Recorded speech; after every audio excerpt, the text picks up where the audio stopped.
ShartimusPrime, ShartimusPrime. Reading comics, toys are hella sick, hella whacking it. Taking bad hits, taking fast hits. Subscribe.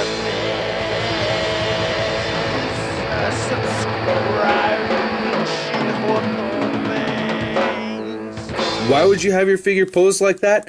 I don't know. Hey, what's up you guys? ShartimusPrime here doing another Marvel Select review on the Marvel Select Disney Store exclusive Spider-Man Fearsome Foes pack Lizard. This is a 4-pack set that came with this Lizard, and it came with the Flash Thompson Venom, Green Goblin, and Spider-Man. Big thanks to Crimson Prod for buying this set, letting me review them, and man, that is too cool, man. Thank you so much, bro.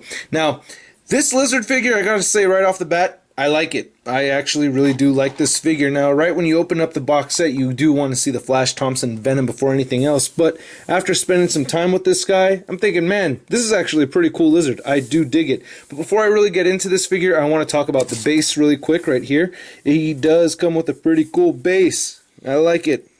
Got a bit of a sewer cover right there. Not an entire sewer cover, but, you know, it's got some, like, brick color. It's the same brick red that they have over here is mixed inside here. You can see there's some dry brushing going on. I think that looks pretty tight. Yep. No pegs though. No pegs sticking out of the base at all whatsoever. And you can see the detail right here in the sculpt and the paint applications and everything. Looks quite nice. Nice looking base.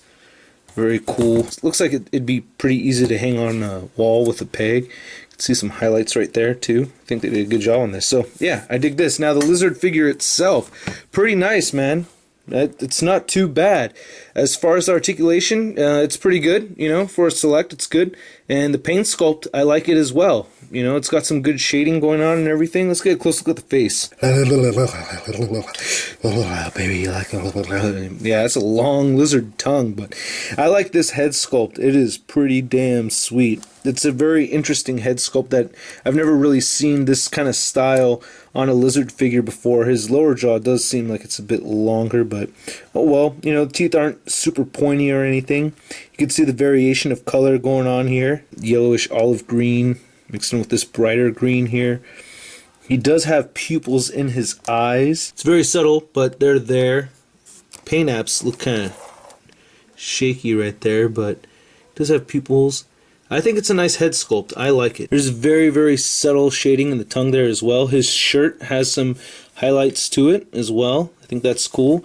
I like the sculpting of the hands, and he's got these sharp nails going on. I think this looks cool. I like that bit right there. Now his trench coat doesn't have any shading on it at all whatsoever. It's just a flat white. It does have some lab coat pockets right there. The pants do have some shading on them. Looks pretty sweet.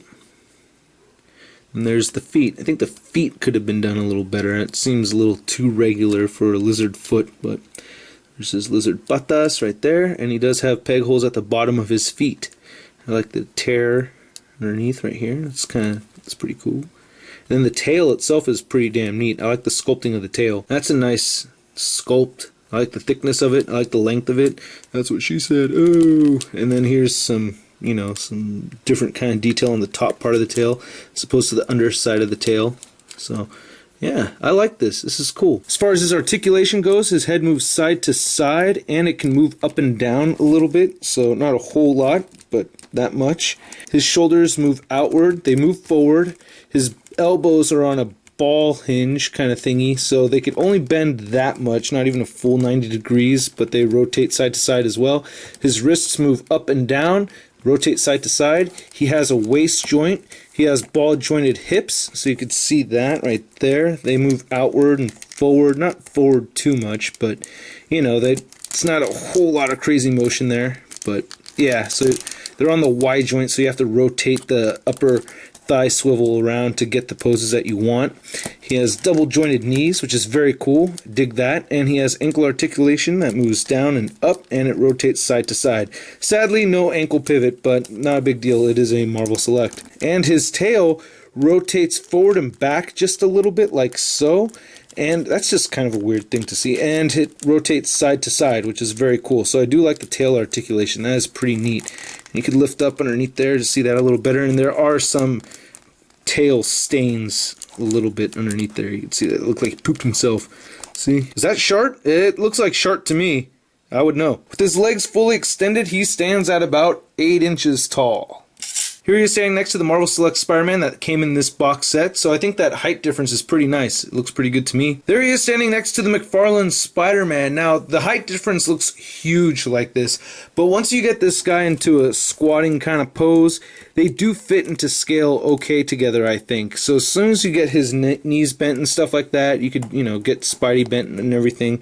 I think you could really pose these guys well together. I think it looks pretty good. So I think you really can fit this guy well into a Marvel Legends display if you want to. Now, originally, Lizard is just maybe a little bit taller than Spider-Man, but over the years and the different versions of Lizard that we've seen, he has grown. Here he is standing next to the Amazing Spider-Man movie Lizard figure, so that lizard's way, way, way, way big. Here he is compared to the Marvel Legends Fearsome Foes lizard, which I think still is the very best lizard ever made.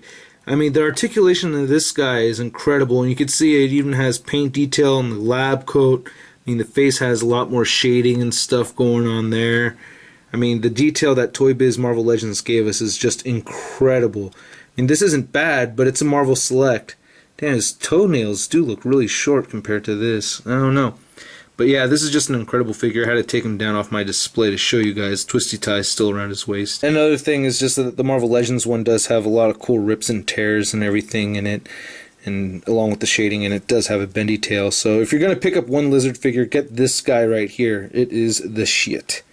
And opposable jaw. Look at that. So yeah, that's my review, you guys. One point I did miss is that there is some very light shading on the cuffs of his sleeves right here on the lab coat.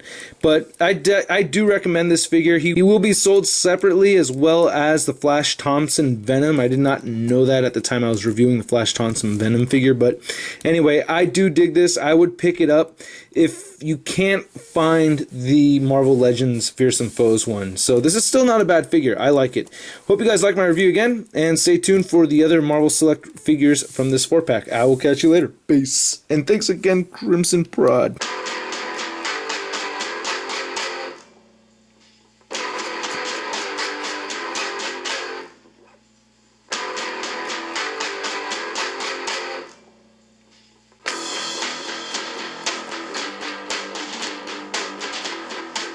Hey, what's up, you guys? ShartimusPrime here, doing another Marvel Select review on the Marvel Select Disney Store exclusive Fearsome Foes Spider-Man.